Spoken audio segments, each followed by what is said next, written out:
Bonjour, je vous fais une petite vidéo en direct de ma petite ferme pour vous présenter un peu les abreuvoirs automatiques. Bon, on va faire un petit tour de l'élevage. Là j'ai tout ce qui est pondoir, poules, pondeuse. Bon, je vais encore en refaire un moteur avec des nourrisseurs automatiques de 20 kg.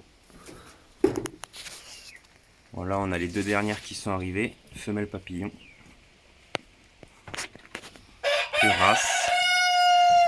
J'en ai une là et la deuxième ici, dans des clapiers en bois.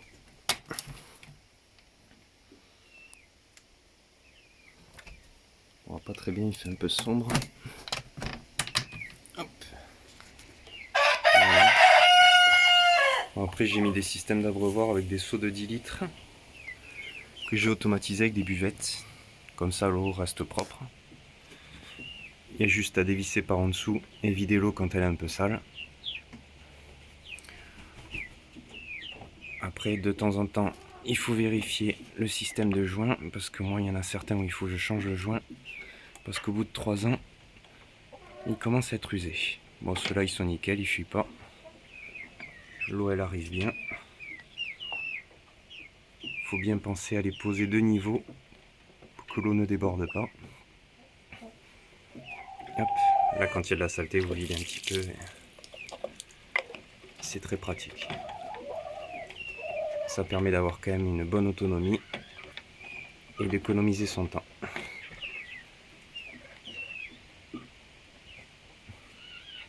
Voilà, j'ai fait un système pour protéger le tuyau parce que le problème c'est que ce tuyau pour l'arrivée d'eau est très souple et les lapines avec les griffes en fait elles me déchiraient les tuyaux, donc j'avais des fuites, donc j'ai renforcé avec des bouts de tuyaux un peu plus résistants pour éviter qu'elles me vident les abreuvoirs à chaque fois. Bon, là j'ai deux seaux de 10 litres mais il n'y a que 2 lapines. Hop là, attention les poules.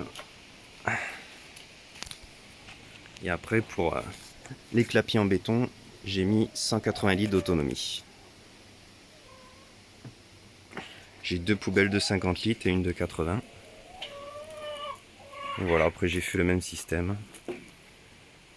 Bon, après j'ai renforcé les descentes avec du tuyau en polyéthylène de goutte à goutte, où j'ai fait passer le tuyau qui était plus souple à l'intérieur. Parce que le problème c'est que quand ça passe devant les cages, j'avais le même souci. Les lapins ils s'appuient contre et avec les griffes, ils me coupent tout le tuyau. Et après ça me vide la cuve. Voilà, j'ai mis des systèmes de buvettes de partout. J'en ai mis une côté extérieur pour les poules. Comme ça elles sont automatisées aussi. Et ça me permet d'avoir une autonomie de 1 mois et demi, 2 mois en eau. Que l'eau reste propre. Et de ne pas avoir à la remplir tous les jours.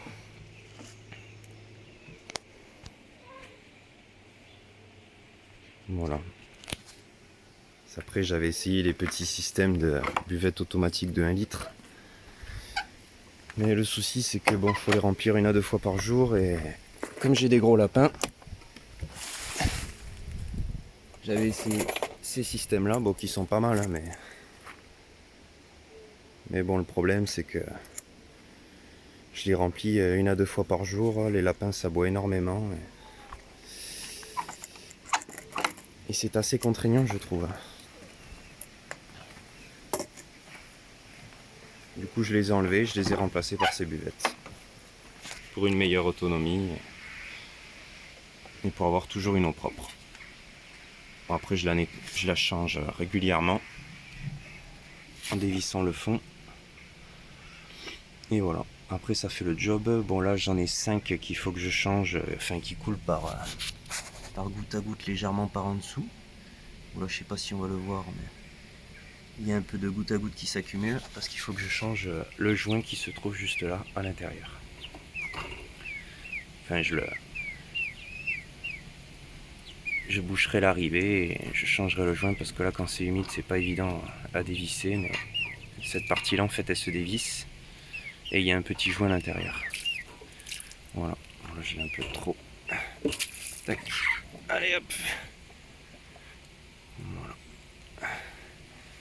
C'est assez pratique parce qu'au moins si vous voulez partir en vacances, ben, pendant un moment vous êtes autonome. Un mois et demi facile, enfin ça dépend combien vous mettez de quantité d'eau, mais bon, une poubelle de 50 litres d'eau, déjà vous êtes tranquille. C'est que moi j'en ai mis pas mal parce que bon, je commence à avoir pas mal de lapins. Là j'ai une femelle reproductrice, je vais vous la montrer. Hop là. Attention parce que les poussins ils sont un peu chiants, on va en piquer les graines. Voilà. Bon, elle attend des petits d'ici le 20 octobre. Hop. Là, j'ai la deuxième qui elle a fait des petits. Bon, bien sûr, elle me les a bien cachés parce qu'ils sont derrière sa caisse. Voilà. Ouais, bon, on verra pas grand chose parce qu'il fait tellement sombre au fond du clapier que... Voilà, les petits poussins que j'ai fait qui me piquent les graines à chaque fois. Ça, c'est un peu le... Chut. Faire attention de ne pas leur faire mal. Bon, là, j'ai le mâle, hein. Toujours à l'affût. S'il peut féconder une femelle. Bon, là, il en a 8, alors il s'ennuie pas. Même si je fais à tour de rôle. Pas plus de 4 portées par an. Là, j'ai une autre femelle qui attend des petits bientôt aussi, d'ici la fin du mois. Chut. Voilà. Donc, j'ai 2 femelles gestantes. Bon, elle qui a fait des petits, il me l'a remis enceinte. Quand je l'ai lâché, ben, le temps de nettoyer l'enclos et s'est sauvé, ben, il l'a remis enceinte. Voilà, après j'ai l'Agartha, ma première femelle. Bon, elle a fait 6 kilos. C'est une très belle femelle. Elle m'a fait une portée de 13. Bon, bien sûr, il y en avait trop. Comme elle n'a pas assez de mamelles, elle ne peut pas nourrir 13 petits. Donc, bon, il y en a 2 qui sont morts quelques jours après. Voilà. Si on peut les voir là. Voilà. C'est petit. Là, ils ont qu'une semaine, donc ils se déplacent pas trop encore dans le clapier.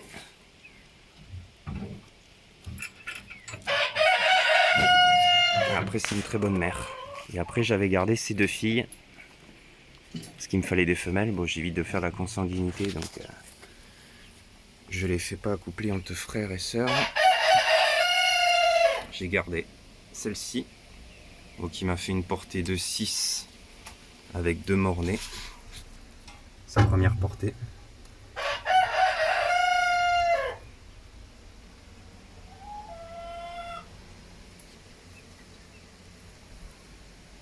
Très belle femelle aussi, elle fait presque 5 kg, 4,8 kg.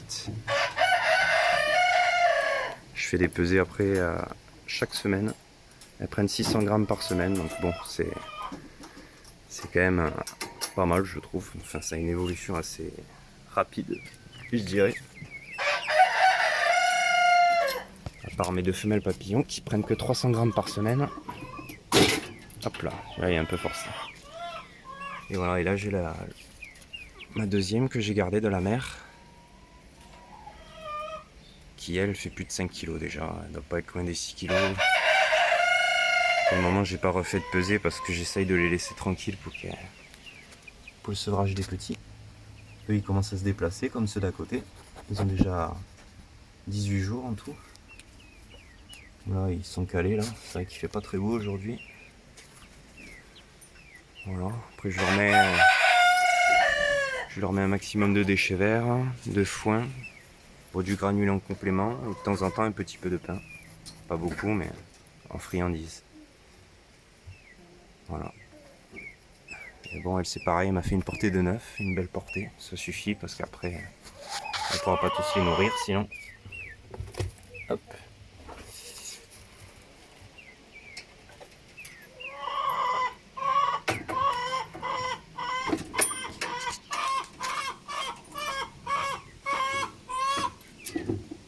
On va poser 2 minutes parce que... Hop là. Pas évident à fermer celui-là. Voilà. Bon, j'ai encore quelques améliorations à faire. Bon, là, le poulailler, il est beaucoup mieux que ce que c'était avant. Il était très bas, j'étais tout tordu dedans. La toiture elle s'affaissait avec des bâches de partout. Là on a fait un vrai... C'est bon, tu peux te taire un peu là? Ouais, j'ai un très beau coq Sussex que j'ai attrapé moi-même en bord de route qui se baladait. Très bon reproducteur. Hop. Voilà. Et du coup on a refait un vrai abri. Là l'avantage c'est que mes poules sont vraiment abritées. Avant j'avais beaucoup d'humidité, elles étaient en plein courant d'air donc j'ai mis du brise-vue. J'ai coupé tout un côté et le côté à l'intérieur aussi. Du coup l'avantage c'est que les poules elles se mettaient pas sur les perchoirs et bien maintenant elles s'y installent régulièrement. Voilà. Après j'ai fait une arrivée d'eau pour nettoyer plus facilement. Et une petite terrasse en autobloquant pour le nettoyage beaucoup plus pratique. Bon, l'évacuation de l'eau impeccable. J'ai quelques petites modifications à refaire mais ça va. Voilà. Voilà, j'ai une poule qui couvre aussi. Je sais pas si on va la voir. Hein? Ah, la fille. Ouais, je n'étais pas contente. Hein. Pas que... Bon, j'avais une poule qui s'était cassée une patte. Il me semble que c'est elle. Et du coup, j'ai fait une attelle pendant un peu plus de 2 semaines. Et ça s'est remis. Bon, elle boite encore un peu. Il me semble que c'était toi, non? Hop, viens là. Ouais, c'est toi. Non? Ouais. Voilà, encore un peu de mal à marcher, mais ça va mieux déjà. Voilà. Bon, après, je pense que je vais refaire des nids. Et refaire un peu plus propre. Bon, déjà, c'est pas mal propre. Après, je nettoie quand même 2 fois par semaine pour l'hygiène, parce qu'entre les poux rouges et tout ce qui est parasite, les lapins, je les vaccine. Je nettoie régulièrement. Et voilà. Après, ça fait très beau lapin. Bon, moi, c'est surtout pour la chair et pour la matière organique. C'est super pour le potager, le jardin. Très riche en biodiversité pour le sol. J'ai beaucoup de vers composteurs, des lombrics, des cloportes. Voilà. Elle est calée là.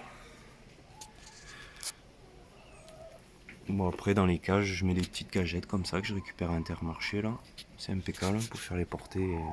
Bon, ils grignotent un peu le bois aussi. C'est pas non plus dramatique.